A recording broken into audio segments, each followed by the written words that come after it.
A número 1, infere-se do texto que a China já realizava, antes da missão Shenzhou 7, experiências científicas de larga escala.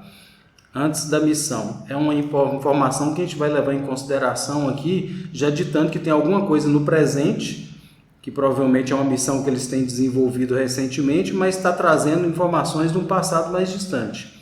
É uma linha de raciocínio lógica que a gente vai aplicar. Depois a gente vai aqui para o número 2, tá? A número 2, o que a gente analisa? Na linha, a gente já sabe também que a número 1 aqui, ela está errada, né? Então eu vou marcar aqui com X, já sabendo que ela está errada, para a gente analisar depois com o texto de apoio, para a gente ver, analisar os dois padrões de análise lógica sobre esse padrão que a gente percebeu no gabarito.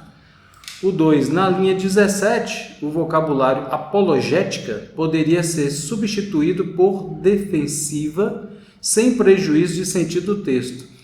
A gente sabe que apologética é realmente defesa, é você defender um ponto. Então, para quem tem um conhecimento prévio de apologética, que é um conhecimento, pelo menos a maioria das pessoas que estão fazendo concurso, devem saber isso, né? Já deve ter estudado sobre isso. Então, a gente sabe que está tratando de uma defensiva. Então, essa daqui é uma alternativa correta, vou marcar com a bolinha verde. Depois nós temos aqui a número 3, a gente já sabe aqui pelo padrão que a número 3 ela é errada, mas vamos analisar pela lógica. No trecho deu início à sua caminhada cósmica, na linha 16 e 17, o emprego do acento grave, indicativo de crase, é obrigatório. Então, provavelmente lá deve estar mostrando que não tem crase e aqui está falando que é obrigatório. Então, nós vamos observar isso lá depois. Aqui a número 4, a gente já sabe que ela é certa, lá no gabarito. Então, o que a gente vai analisar aqui agora? O padrão lógico da número 4. No segmento, isso, então, nem se fala, na linha 8, a posição do pronome se,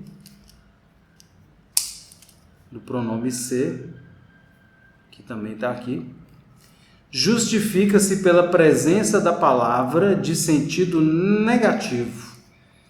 A gente sabe que realmente é de sentido negativo porque ela vem logo depois do nem se fala. Está reforçando o nem. Tá? Então, no segmento, isso então nem se fala. A gente já sabe que está correto, letra número 4, certo. E depois nós temos a 5, que também a gente já sabe lá pelo gabarito que ela é a certa, né? Então nós temos aqui a missão espacial Shenzhou, né? Então lá fala muito, lá na questão número 1 fala da missão Shenzhou, então repete aqui novamente.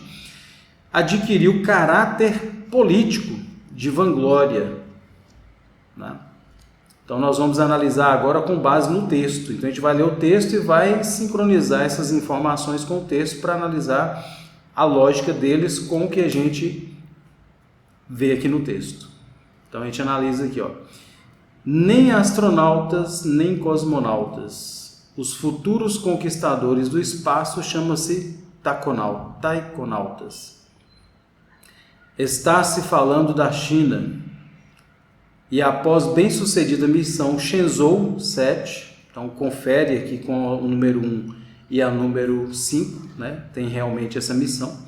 O país planeja estar cada vez mais presente no cosmos. Então, planeja, então está relacionando ao futuro. Os próximos passos, futuro, serão o lançamento de uma estação espacial e envio de astronautas à Lua e a Marte. Tecnologia para essa empreitada os chineses têm. Então, tecnologia tem. Dinheiro também tem, também. E motivação política, que nós temos aqui no item 5, caráter político, motivação política, condiz com o texto. Isso então nem se fala, a expressão nem se fala, ou seja, tem muito disso sim. A missão Shenzhen 7, por exemplo, aproveitou a onda ufanista da Olimpíada. Então não tem muito tempo, né? Aproveitou a Olimpíada. Não tem tanto tempo no passado. Mas o seu lançamento comemorou 59 anos da chegada do Partido Comunista ao poder. Quando se refere aqui ao passado mais distante, está falando do Partido Comunista. Não fala propriamente da missão anterior, ou seja, se tinha tempo, até aqui pelo menos. A China já enviara 3 missões tripuladas, mas essa foi especial. Foi a primeira vez que um taikonauta realizou uma caminhada no espaço. Então, olha só, a missão, aqui a número 1, fala, infere-se do texto que a China já realizava antes da missão Shenzhou experiências científicas de larga escala. Sim, fazia experiências, mas não propriamente de larga escala a considerar o tempo que eles vinham desenvolvendo. O ápice da festa foi quando o coronel da aeronáutica, Zhang Jiang, vestiu seu uniforme Made in China, ao preço de 4,3 milhões, abriu as portas da nave e deu início à sua caminhada cósmica. A missão era objetiva e apologética do governo, ou seja, defendia o governo, que condiz aqui com apologética na questão 2, né? Tinha o sentido, poderia ser substituído por defensiva, sim, defendendo o governo, justamente para incutir nos chineses o orgulho das futuras missões e tirar deles o apoio incondicional, independentemente de quanto o país tenha de gastar, ou seja, sempre dando ao reforço, ou seja, defendendo o governo para o gasto que ele vai ter para esse tipo de missão. Xinjiang foi flutuando de ponta cabeça para apanhar um lubrificante que estava do lado de fora do veículo espacial. E assim enfeitiçou os olhos de bilhões de chineses que o assistiam ao vivo pela TV. Ele ergueu a bandeira vermelha, né, comunista de seu país e declarou: estou me sentindo bem, cumprimentando aqui todo o povo chinês e todo o povo do mundo inteiro. A missão chinesa provou que o país entrou para valer na corrida espacial. Ou seja, agora que ela teve uma experiência científica de larga escala a partir do momento presente, não lá do passado anterior. Não faltam projetos incluindo-se o de uma estação espacial produzida 100% na China. Ou seja, isso aqui é uma propensão para o futuro, não do passado. O objetivo é realizar experiências científicas de grande escala. Então é futuro, não do passado. Eles aqui no texto não tratam do passado longo sobre a missão na China. Então por isso que essa daqui é uma questão errada. A alternativa à questão número 1.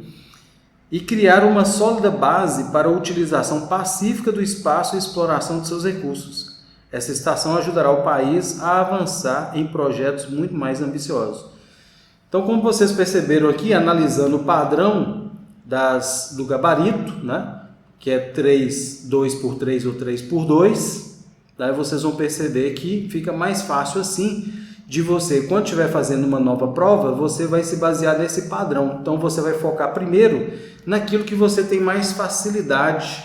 Então, você vai começar pelos conteúdos que você tem mais afinidade, mais facilidade, e a partir daí você vai aplicando essa estratégia. Então, você vai procurar as alternativas corretas pela lógica e você aplica essa estratégia de 2x3 ou 3x2. As que faltarem, por exemplo, se você achou as 3 certas, obviamente as 2 que faltaram são erradas, você vai marcar errado. Ou o inverso, se você descobriu 2 certas, você vai analisar se mais alguma é lógica, ela é condizente com a realidade, né? Você vai marcar. Se não, você percebeu um padrão inverso, 2 certos e 3 errados. As outras 3 você vai marcar como errado.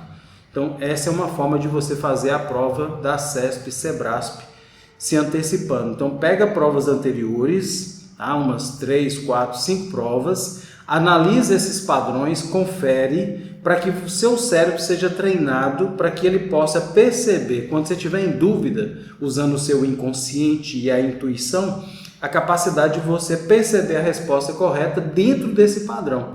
Lembrando que nós, quando lidamos com uma realidade, é algo que está no curso Neurohacking, quando eu explico a técnica da ovelha negra e essas outras estratégias de resolução de provas, A intuição nossa, ela é treinável, né? Quando você treina a sua intuição, você analisa esse padrão, pega provas anteriores e vai usando esses padrões de resposta, você está treinando sua mente consciente, que é 5%, inconsciente 95%, para trabalhar a seu favor em todas as provas que você for fazer daqui para frente. Então, põe em prática, exercite essa estratégia e comente aqui embaixo a sua aplicação, quais as dúvidas que surgiram e como que você está aplicando. E qualquer curiosidade também, fique à vontade para você comentar. Um grande abraço e até a nossa próxima prova que a gente vai comentar.